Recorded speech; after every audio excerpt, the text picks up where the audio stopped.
I'm Verity, 32, and I had been living with my husband of 5 years, Bernard, when everything started to fall apart. Initially, things were wonderful between us, but that changed once Bernard got a promotion. He became cocky and arrogant, and I noticed him pulling away from me. I confided in my mother-in-law, whom I trust deeply, about the situation. I really don't know what's wrong with him, I said. Have you tried talking to him about it? She asked. Yes, many times, but he always brushes it off and acts like everything's fine. When I suggest stricter measures like going to a couples counselor, he gets really angry. Oh goodness, that doesn't sound like my precious Bernard. Maybe because you coddle him too much and those rose-colored glasses prevent you from seeing the truth, I thought but didn't say out loud. Things continued to deteriorate after his promotion. A few months of enduring his insufferable behavior led to a shocking discovery. One day, while cleaning the bedroom, I noticed Bernard's phone dangerously close to the edge of the bedside table. As I moved it, a text from someone named Pizza Hut popped up. Curious, I opened the message and found a series of horrifying texts and inappropriate pictures. Bernard was cheating on me. Overwhelmed, I heard heavy footsteps approaching. I quickly locked the phone and put it back. Bernard entered the room. Verity, where the hell are my socks? They're here, darling. I was just tidying up, I replied, trying to keep my composure. Why do you look like you've just seen a monster? Because in that moment, I had. The man standing in front of me was no longer my sweet Bernard, but an unrecognizable beast who had shattered my life. Too weak to confront him, I muttered something about period cramps, and he left. That night, I sobbed into my pillow, my cheating husband sleeping peacefully beside me. Though deeply saddened, I was also enraged. How could he cheat on me after everything? I held on to this anger and decided to expose him. Early the next morning, before Bernard woke up, I gathered all the evidence I needed from his phone. His mistress's name was Rita.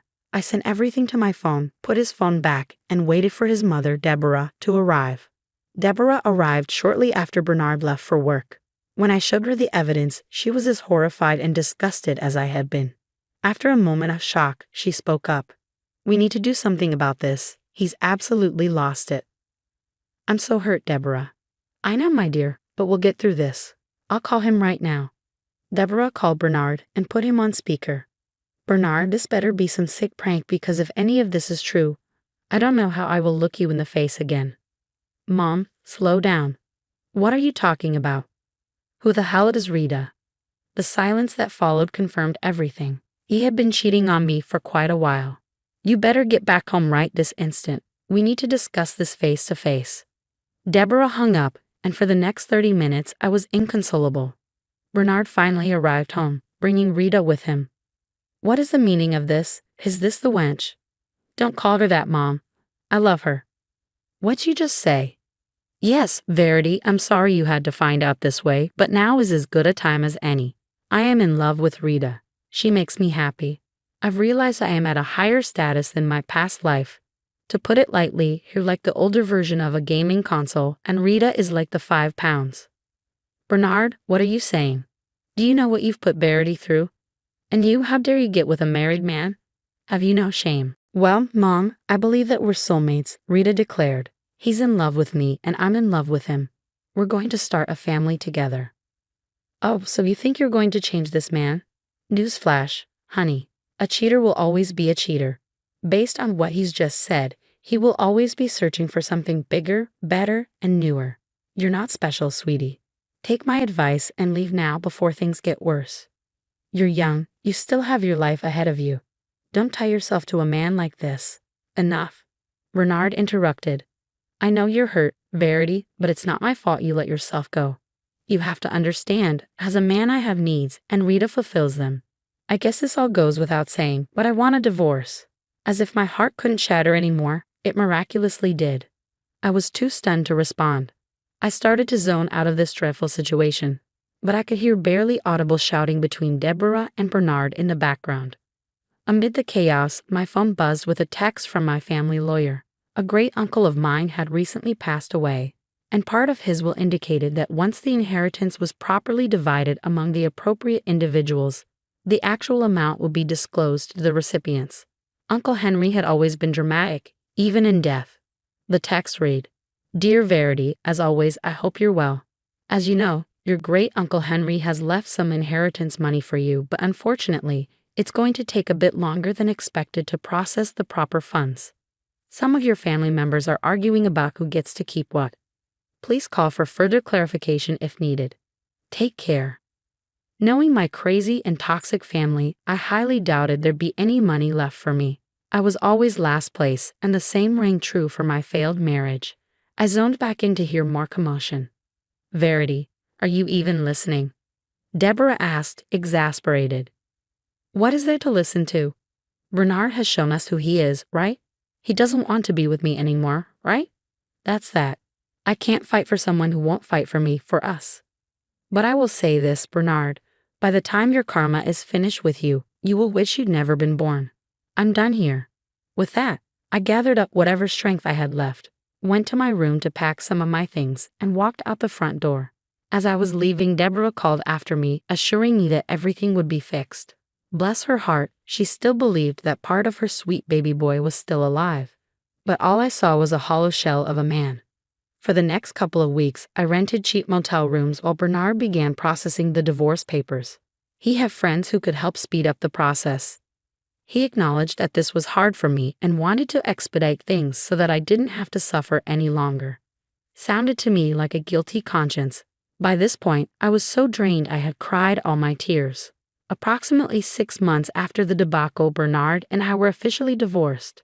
Surprisingly, the process was relatively smooth because we were agreeable about most things. Bernard, being the selfish person he was, wanted to keep most of his money, knowing I had nothing to my name as a housewife. However, I didn't desire any of that money because it had turned him into such a selfish and evil man. Well, I guess that settles it then. It was nice knowing you, Verity. I hope you take care of yourself, Bernard said with an air of finality. I hope you rot in hell where you belong. I have no desire to keep in contact with you, so please refrain from doing so. Have the day you think you deserve, I retorted, stomping off. I was still jaded and hurting, but I was picking myself back up again. While I was still legally married to Bernard, I had used the money in our shared account to kickstart a small business I had always dreamed of, a little cafe that I began to rent. It was a way for me to make money since I knew I would be getting little to nothing from the divorce settlement. As I walked to my apartment complex, which I had started renting shortly after launching the business, I received an email from George, my family lawyer. I was very confused by what I read. Dear Verity, my apologies once again for the awful marital situation you're going through. But I have some good news to share with you. Please contact me at your earliest convenience. 3 hours later, George and I met at my quaint little cafe to discuss the important news he couldn't tell me over the phone. Hello, George. I hope you're well. Hey, Verity. I can tell you're hurting, so I won't take up much of your time. Let me cut to the chase. You've got the inheritance. What? What did you say? You heard me right. You've got the inheritance. I'm so sorry it took so long to finalize. Your great Uncle Henry left most of the money to you. Here's a letter from him that you need to read now that all the conditions have been met. The letter read as follows. My dear Verity, I know life has been unkind to you. You have always been put in last place by both friends and family, but I have decided that enough is enough. No more will you be subject to pain and humiliation. Please accept this inheritance money and use it to ameliorate your life in the best way you can. Knowing your toxic family members, they most likely won't be happy with the distribution of funds. But I don't care. All I care about is your health and well-being. If you're reading this now, you know that all the money you are about to receive is wholly yours. You won't have to go through any troubles or negotiations with anyone. I wanted to exempt you from this messy process, which is why you are receiving this money now. I know you will do wonderful things. All my love, your great Uncle Henry. By the time I finished reading the letter, I was sobbing. Some customers got up and left due to the scene I was making, but I didn't care. I was overwhelmed with joy. It was so refreshing to hear good news after months of crying and wondering why all of this had happened to me. How much is it? I asked, still shaking with emotion. It's $170,000, George replied. I gasped. That was a lot of money, more than enough to help me continue to grow and expand my business. Finally, things were looking up. I thanked George profusely for his loyalty and kindness, and he went on his way. That night, I called Deborah to tell her everything. You said the amount is how much? she asked, disbelief evident in her voice. Yep, you heard me right, Deborah. We were still keeping in touch despite everything. I trusted her, at least for a while, but what she did next was completely deplorable. I woke up the next morning to a slew of angry texts from none other than Bernard. Less than 24 hours after telling him not to contact me again, here he was, contacting me. Against my better judgment, we decided to meet up to discuss whatever it was that was pressing him. A part of me still had hopes that things would change. We met at my cafe. So this is the infamous cafe. It's cute, I guess, Bernard remarked, looking around with a disdainful air. What do you want, Bernard? Haven't you taken enough from me? Let's cut to the chase. Half of that money is mine. What? My mom told me everything. She told me about the inheritance money that finally came. Talk about good timing, am I right? But anyways, we need that money. You must have lost your mind if you think I'm going to give you anything. Besides, don't you make enough money as it is? What exactly is your obsession with me? Why didn't you care when you were breaking my heart and didn't even bat an eye? What are you talking about? You knew I was a wreck. You were literally behind the wheel for all the turmoil you caused me. You watched me suffer. What else do you want from me? When will you be satisfied? When you see me in my coffin? Enough. I don't have time for this. Just give me my money and I'll be on my way. I need the money for my wedding to Rita. What exactly makes you think you're entitled to this money? Are you sick in the head? The inheritance situation was happening while we were still married, so technically, that money belongs to me. I paused, feeling embarrassed. I didn't know the technicalities like that. Was something like that possible? So give me my money. If I'm ever going to give you any money, we'll need a lawyer present. I've heard what you've said. Go home. I will contact you in the morning. Bernard begrudgingly left, angry because he couldn't control me any longer. If we'd still been married, I would have given him my kidney if he asked. But now I couldn't even look this man in the eye without feeling disgusted. In the morning, I called George and the lawyers who were helping us out with the divorce. I explained my situation, and everyone agreed in unison that what Bernard was doing wasn't logical or right. The inheritance money was finalized after signing the divorce papers, and any money that came my way was mine, which was exactly what I thought. Bernard tried to gaslight me into believing that I owed him anything. Angrily, I drove to the house that I used to call home for 5 years and knocked on the door. Eventually, someone answered. Oh hell. Move. I'm not here for you. I'm here for your evil fiancé. What is the meaning of this? Don't you dare come into my house and cause a ruckus. Oh, you mean our house? The house that we built together? You have a lot of nerve treating me the way you do, as if I wasn't good to you. I genuinely believe you should get your head checked because there are some screws loose. Where is your mother? At that moment, like clockwork, Deborah came out of the kitchen. Now, what's all this noise I'm hearing? Deborah, how could you do this to me? What do you mean? You told your trifling son about the inheritance money. What for? Don't speak to me about my son that way. I told him because, well, I believed that perhaps we could partake in some of that money.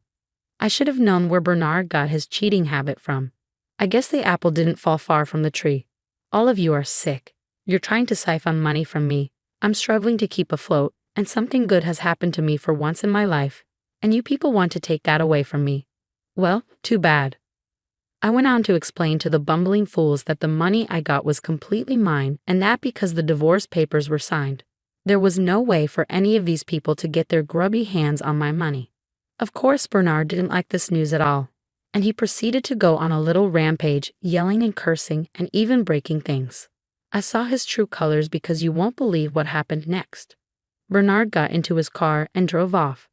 I thought we were done arguing and that he went somewhere to cool off. But when I arrived at my cafe, I found it had been vandalized. The windows were broken and most of the furniture was damaged. I immediately knew who did this and called the perpetrator. Bernard, really? You vandalized my shop? It had to be done. You aren't giving us the money. Maybe now you'll cooperate. I know you don't have security cameras, so good luck trying to press charges. Wow. Just wow. I cut the call and proceeded to call my good friend George to assess the situation. George began to laugh. We got him now, Verity. What do you mean? He's ruined everything. He's ruined my life, and even if I fix it, he'll come back again and again. Don't you see, Verity? We can sue him for this, and with that being said, we can also renegotiate the terms of your divorce settlement. But I don't have evidence. Yes, you do. There's always evidence. And sure enough, there certainly was. I discovered that the cameras that came with the building were still working. I was under the impression that they weren't functional, and I caught Bernard's vandalism very clearly. I brought this evidence to George to collate and compose a case against Bernard. Thankfully, our case was well received, and because of the nature of our tumultuous relationship, as well as the collection of all the verbal and emotional abuse that had happened to me, I was highly favored, and the judge determined that I would be receiving $20,000 from Bernard in damages. This obviously made Bernard fill up with rage, and he proceeded to appeal this, but time and time again, his appeal was rejected. Now that I have all this money, I can properly cater to my cafe and allow it to grow and expand. The last I heard of Bernard, Rita, and Deborah was that they were constantly quarreling and bickering. And word on the curb is that Bernard has been spotted several times with a young and attractive blonde woman on his arm.